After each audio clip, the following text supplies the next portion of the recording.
Hello everyone, welcome to our channel. आज हम पढ़ेंगे सेल एंड सेल स्ट्रक्चर। तो वीडियो स्टार्ट करने से पहले अगर आपने चैनल सब्सक्राइब नहीं किया है तो सब्सक्राइब बटन पे जाके आप क्लिक कर दीजिए।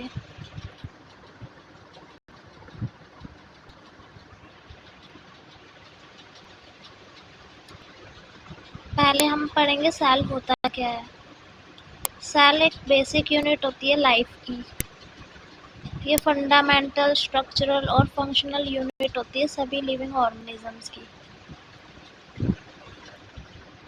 बेसिकली इसकी सिंपल डेफिनेशन है, cell is the basic unit of life.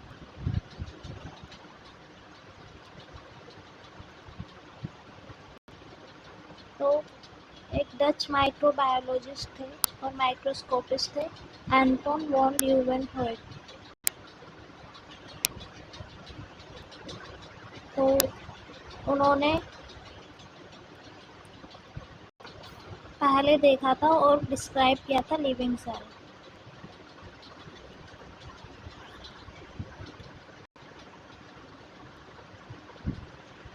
तो बेसिक जो सेल होता है उसके सेल स्ट्रक्चर में बेसिक स्ट्रक्चर होते हैं सेल मेम्ब्रेन, न्यूक्लियस, साइटोप्लाज्म। ये बेसिक फीचर होते हैं सेल के। Basic structure of a cell, इसमें हम पढ़ेंगे first cell membrane. Cell membrane semi permeable होती है। मतलब परमिएबल मतलब वो जो उसकी सराउंडिंग्स में मॉलिक्यूल्स वगैरह होते हैं वो सेल के अंदर एंटर होने की परमिशन देता है, तो उसे बोलते हैं सेमी परमिएबल।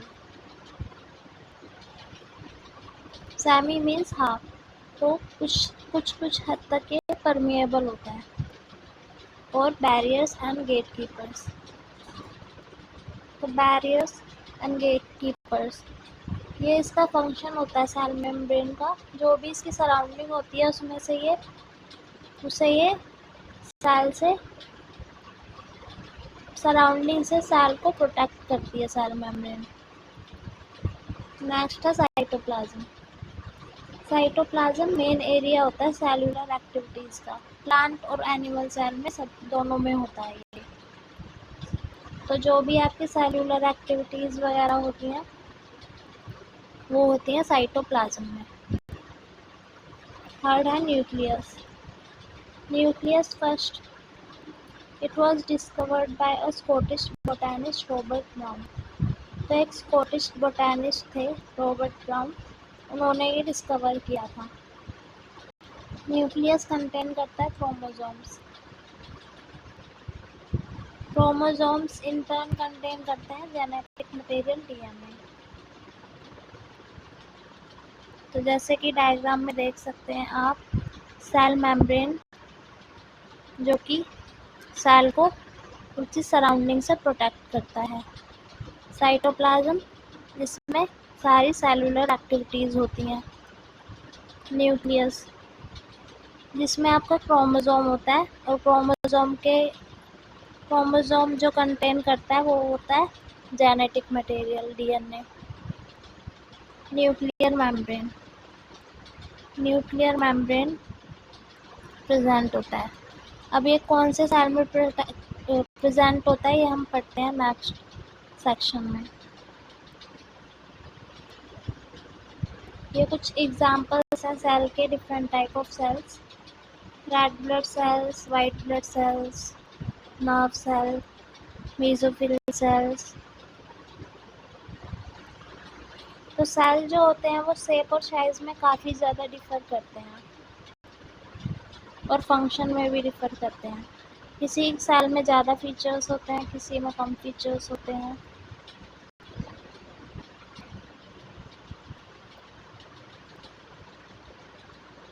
कुछ ऑर्गेनिजम्स मल्टी सेलुलर होते हैं, कुछ यूनिसेलुलर होते हैं।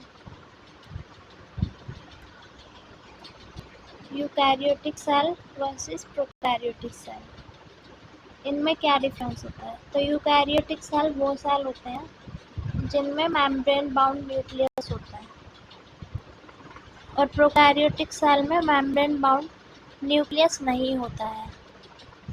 उसका जो जेनेटिक मटेरियल होता है वो प्रोटेक्टेड नहीं होता है किसी भी मेम्ब्रेन से। और यूकैरियोटिक सेल में जो जेनेटिक मटेरियल होता है न्यूक्लियस में वो प्रोटेक्टेड होता है एक मेम्ब्रेन से। तो ये इसका डिफरेंस था। प्रोकैरियोटिक सेल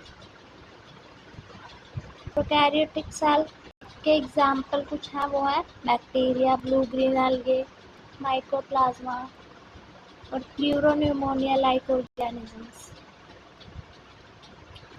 तो प्रोकैरियोटिक सेल सिंपल सेल होता है, जैसे कि बैक्टीरियल सेल, ये डायग्राम में आप देख सकते हैं।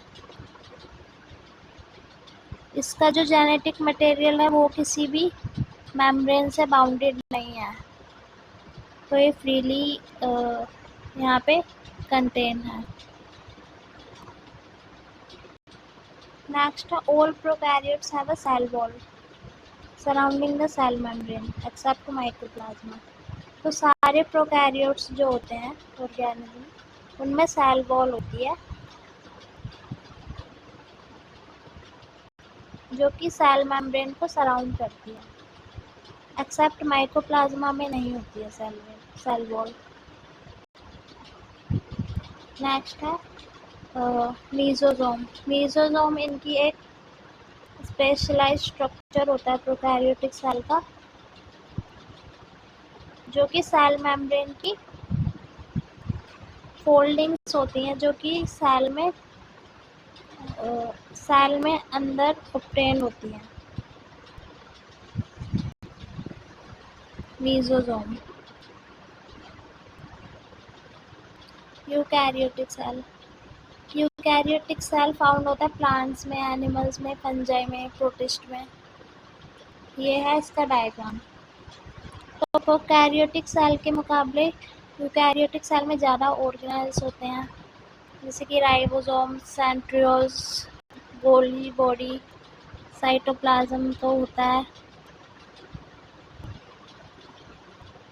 Smooth endoplasmic reticulum, rough endoplasmic reticulum, lysosome.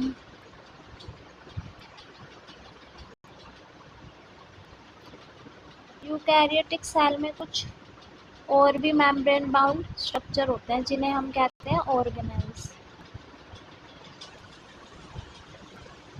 तो फर्स्ट है एंडोप्लाज्मिक रेटिकुलम, जो कि दो टाइप के होते हैं, स्मूथ एंडोप्लाज्मिक रेटिकुलम और रफ एंडोप्लाज्मिक रेटिकुलम।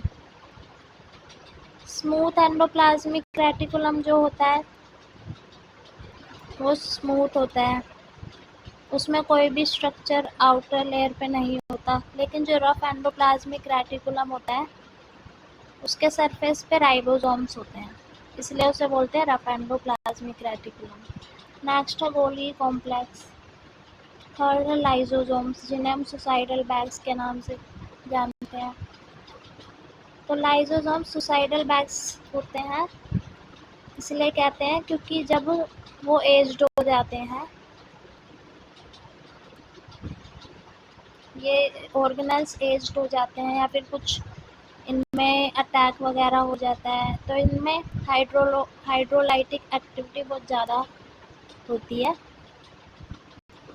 एंजाइम्स होती हैं, हाइड्रोलाइटिक एंजाइम्स, जो फिर ये सेल खुद को ही डाइजेस्ट कर लेते हैं, तो इसलिए उन्हें बोलते हैं सुसाइडल बैग्स। नेक्स्ट है माइटोकॉन्ड्रिया। माइटोकॉन्ड्रिया बोलते हैं power house of the cell, यानी ये एनर्जी पावर हाउस मतलब एनर्जी स्टोरेज होता है। फिफ्थ है माइक्रोबॉडीज। सिक्स्थ है वैक्यूल्स। अब आते हैं नॉन मेम्ब्रेन बाउंड ऑर्गेनेल्स पे। तो नॉन मेम्ब्रेन बाउंड ऑर्गेनेल्स आपके हैं फर्स्ट राइबोसोम्स। राइबोसोम्स यूकैरियोटिक और प्रोकैरियोटिक सेल दोनों में पाए जाते हैं। राइबोसोम्स जो होते हैं और वो साइटोप्लाज्म में ही नहीं होते, पर साइटोप्लाज्म में तो प्रेजेंट होते हैं, उसके अलावा वो क्लोरोप्लास्ट में भी पाए जाते हैं। क्लोरोप्लास्ट आपका प्लांट्स में प्रेजेंट होता है, माइटोकॉन्ड्रिया में भी पाए जाते हैं, रफ एंडोप्लाज्मिक रेटिकुलम के सरफेस पे भी पाए जाते हैं।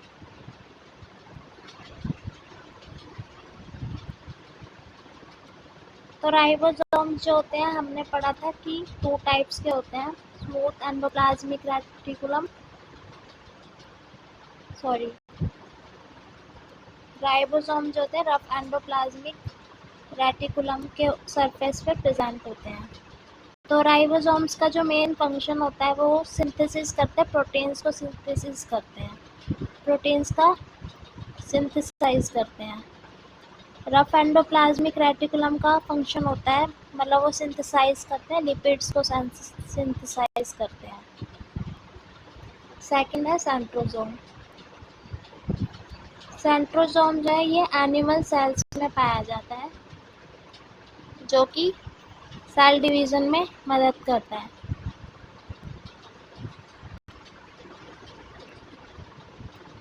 ताकि अगर नए सेल्स डिस्ट्रॉय हो तो उनसे पहले डिवीजन हो जाता है, सेल्स का डिवीजन होता रहता है, तभी सेल ग्रोथ होती है किसी ऑर्गेनिज्म में। तो ये वीडियो यहीं तक थी। इस लेसन में हमने ओवरव्यू लिया सेल के ऑर्गेनेल्स का और सेल का। तो आई होप ये वीडियो आपको इन्फॉर्मेटिव लगी होगी।